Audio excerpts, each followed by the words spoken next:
Hi, what's up guys, it's Evan here, and in today's video, I'm going to be showing you how to solve the Master Pyraminx.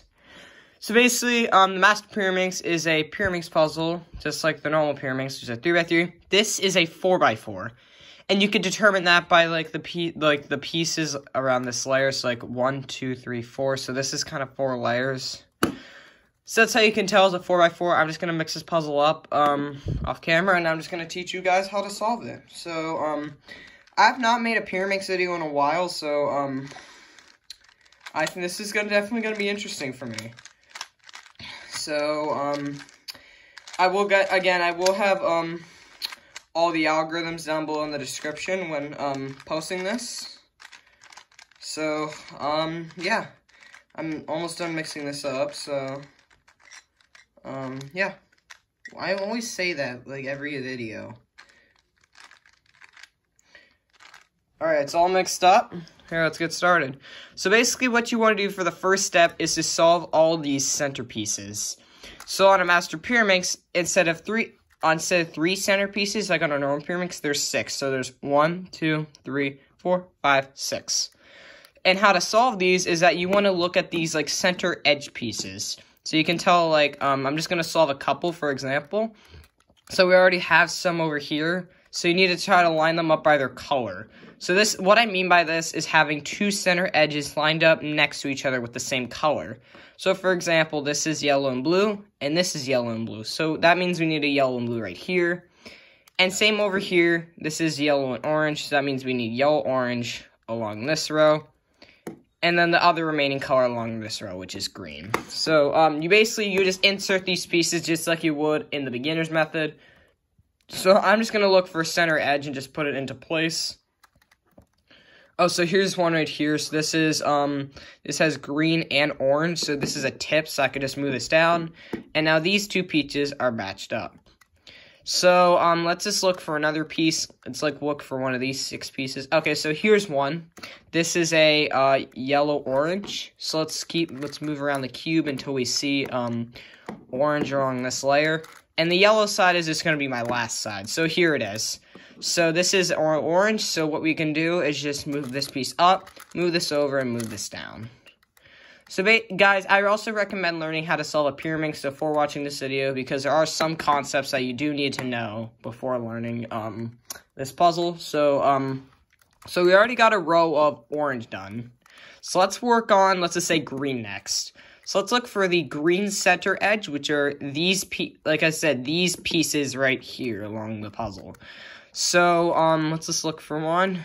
This is, yellow-blue, so that's not what we're looking for. Here it is. So this is yellow-green. So let's move this around. And here is the green centerpiece edges. So I can just move this piece up, over, and down. So now we have all these green pieces and all these orange pieces all solved. Now I just need to find this last blue piece. So here it is, it's right here, and you can just insert it, just like in the beginner's method. And so, once you solve all these pieces here, that means you can solve the rest of these pieces along the top, and just solve them like normal.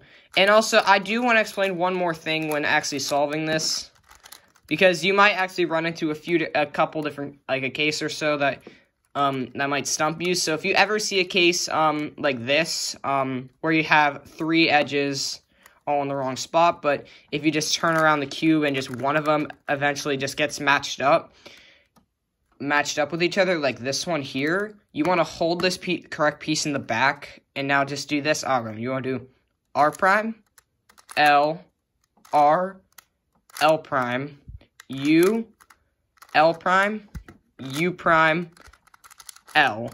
And that should eventually solve those pieces. If it doesn't, you just keep doing it until it solves it. That's just a case you might possibly run into when solving this. So, so next thing I normally do is I just solve all these, like, little tip pieces and just match them up with their centers. So you can just line them up. That's not hard. So, so after when you solve all these center pieces and the tips, what you next want to do is solve these, like, little center pieces in the middle. And there's one of two different cases you could run into, so I'm going to explain all this first. So the centerpieces are these pieces right here. So one of two cases that you could have two centerpieces of these two swapped, a set of two different centerpieces swapped. Like these two need to be swapped, and these two need to be swapped. So just like on a Pyraminx Duo, you just hold the cube like this, where you can see both the centerpieces, and you want to do this algorithm. So you want to do R prime, L, R, L prime. Just keep repeating that until eventually all your centers will be eventually solved.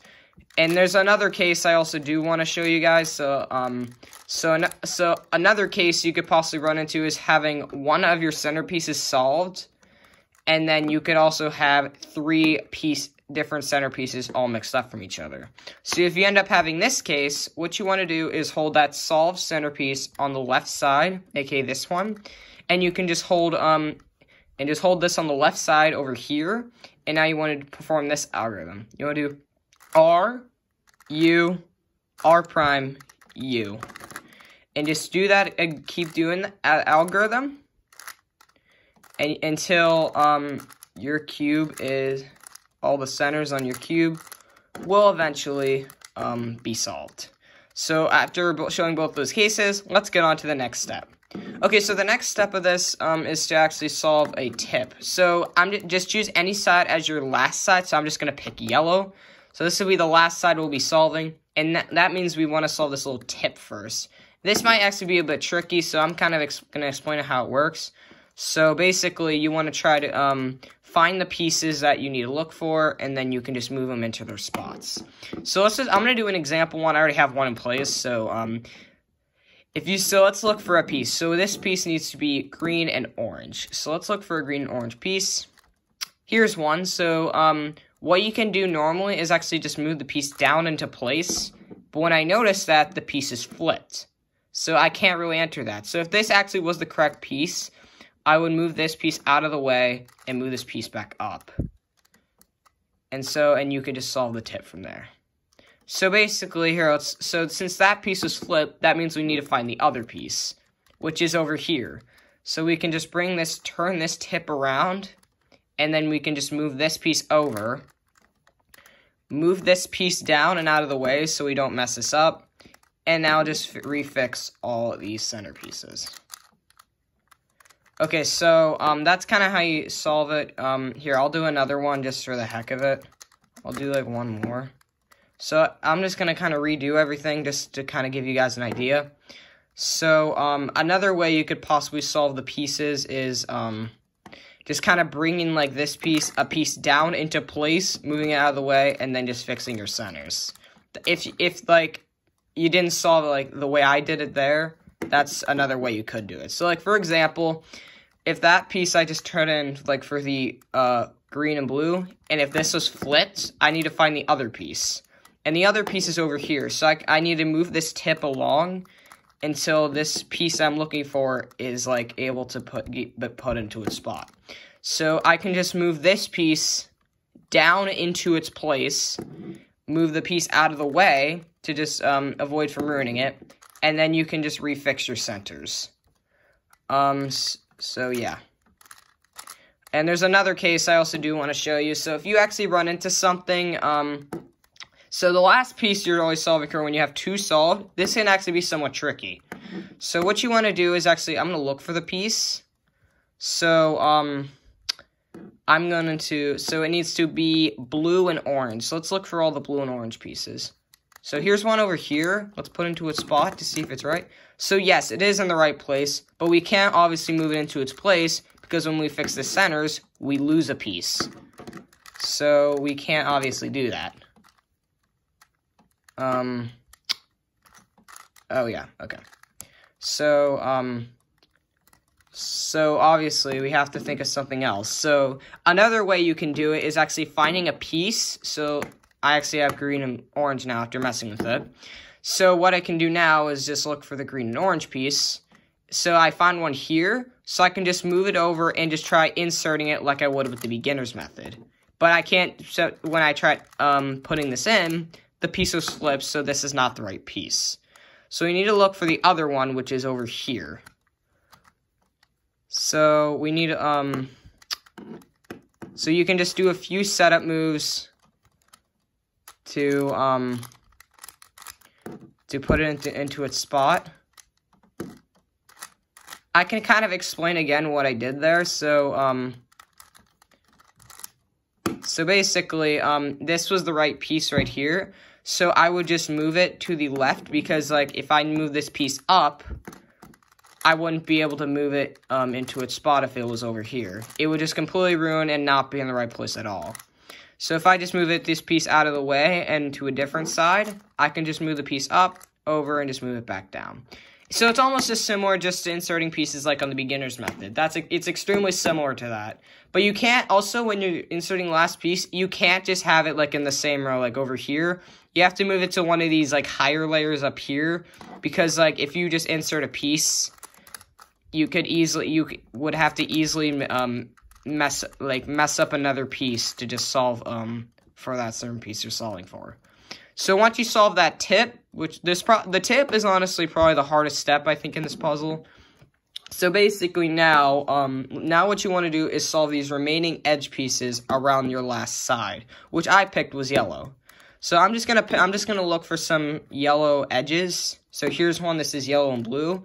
So I need to turn this all the way to the blue side, and I can just insert it like I would in the beginner's method. Like I said before, please watch my beginner Pyraminx video before watching this. So, here's another blue and yellow, so I could just move this piece up, over, and down. So basically, when you're inserting pieces like this, you want to have the color that you're solving for. Say like I'm solving for yellow-green, and you want to look for the and do not worry about the yellow color at all, because that's what we're solving for. You want to keep turning this until this piece matches with the corresponding centerpiece at the bottom. So I can just insert it just like this. And do not worry about the centers. Do not worry about the center pieces. They will be fine as long as you don't do like any stupid moves. So just worry about these bottom center pieces on like how you're inserting the pieces.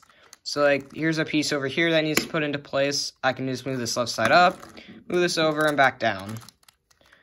So, let's solve this orange piece right here. So, I can just move this piece up, over, and back down.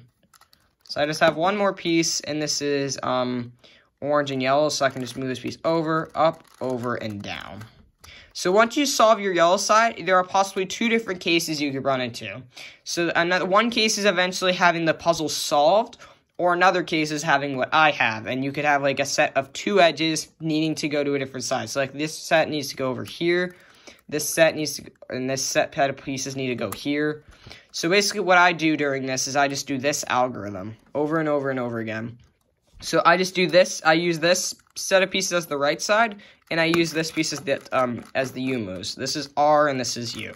So I do R, U, R prime, U. I keep repeating that over and over again, and eventually your master Pyraminx will be fully solved. So I will put all the algorithms, like I said, down below in the description. If you guys have any questions with this puzzle, let me know down below in the comments, and do not feel afraid to ask any questions along the way, and I'll answer them as soon as I can. Hopefully you guys enjoyed this tutorial video. Let me know down below in the comments if you did, and I'll catch you guys later in a future video. Alright, bye guys.